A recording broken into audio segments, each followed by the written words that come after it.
పక్షి తన రెండు రెక్కలతో ఎగిరేలాగా మనం కూడా ప్రాపంచిక జీవితంతో పాటు ఆధ్యాత్మిక జీవితం పట్ల కూడా శ్రద్ధ పెట్టాలి అని చెబుతారు బాబూజీ. మనస్సు ఈ కర్తవ్య పథం నుంచి దారి తప్పడానికి కారణం ఏమిటి?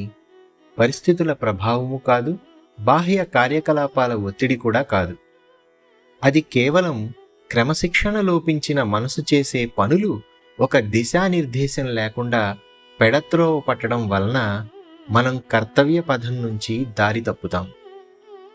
ఎప్పుడైతే భగవత్ సాక్షాత్కారాన్ని పొందడమే జీవిత లక్ష్యమని మనం భావించినప్పుడు సహజంగానే ఈ ప్రపంచంలోని అన్ని విషయాల కంటే అదే ప్రధానమైనదిగా అయిపోతుంది. అలాగని ప్రాపంచిక బాధ్యతలను అలక్ష్యం చేయకూడదు.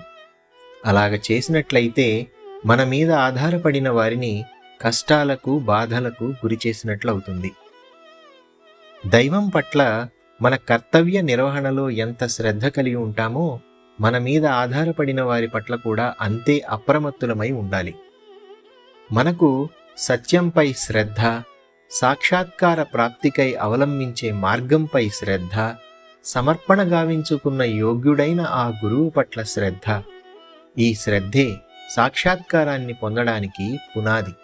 మీరు విజయాన్ని పొందాలంటే ఆ పునాది రాయిపైనే మీ ఆధ్యాత్మిక సౌధ నిర్మాణం జరగాలి. భగవంతునిపై నిరంతర శ్రద్ధను కలిగి ఉండడం ఎలా అనే విషయం గురించి బాబూజీ చెప్పిన ఈ కథను చూద్దాం.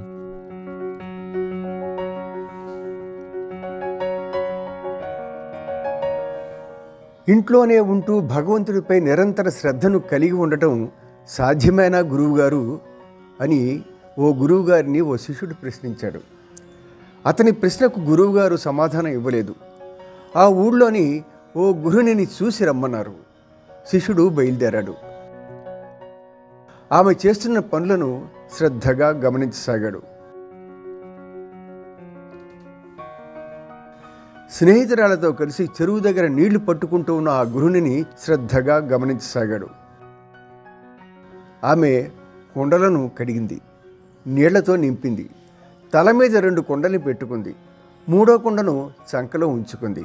మరో చేత్తో తన పిల్లవాడిని పట్టుకుని స్నేహితురాలతో సరదాగా కబుర్లు చెప్పుకుంటూ నవ్వుతూ ఇంటికి బయలుదేరింది.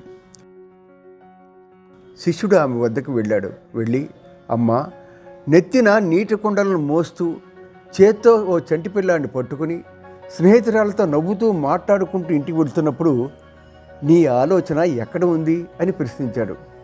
ఆ గృహిణి నవ్వుతూ నడుస్తున్న తోవ మీద కానీ, చేరాల్సిన ఇంటిపైన కానీ, కనీసం తనతో నడుస్తున్న స్నేహితురాళ్లపైన కూడా లేదని, కేవలం తలపై ఉన్న కుండలపై మాత్రమే ఉందని చెప్పింది. ఆ గృహిణి తలపై ఉన్న కుండలు ఒక్కసారి కూడా తొణకలేదన్న వాస్తవాన్ని ఆ శిష్యుడు గమనించాడు. అవును, ఒక వ్యక్తి తన బాధ్యతలను నెరవేరుస్తూనే ఉన్నతాత్మ అయిన ఆ పరమాత్మపై నిరంతర శ్రద్ధ కలిగి ఉండవచ్చు. ఈ విషయాన్ని ఆ యువతి ద్వారా శిష్యుడు బోధపరుచుకున్నాడు. తన ప్రశ్నకు సమాధానం దొరికిందని ఎంతగానో సంతోషించాడు.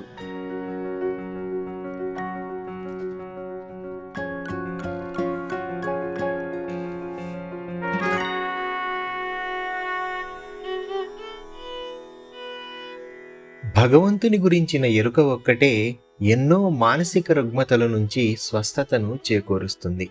మన మార్గంలోనున్న అన్ని అవరోధాలను తొలగిస్తుంది. ఖాళీ సమయాలలో, పరుండబోయే సమయంలో కొన్ని నిమిషాలు కేటాయించి కర్తవ్య పాలనలో మనకు అండదండలను ప్రసాదించమని ఆ దైవాన్ని హృదయపూర్వకంగా ప్రార్థించాలి.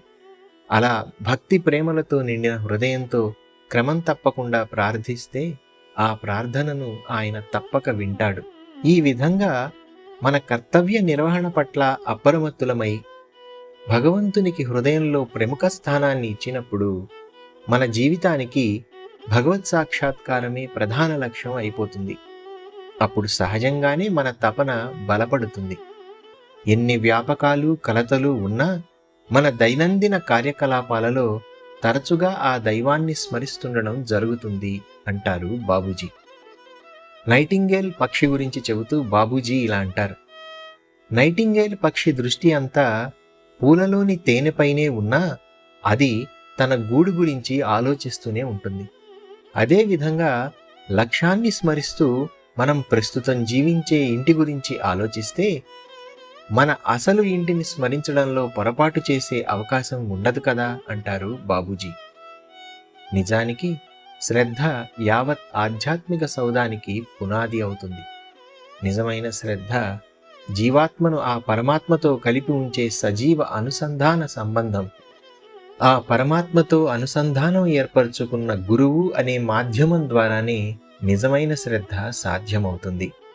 ఒకసారి నెలకొన్న ఆ అనుసంధాన సంబంధం ఎట్టి పరిస్థితుల్లోనూ తెగిపోదు.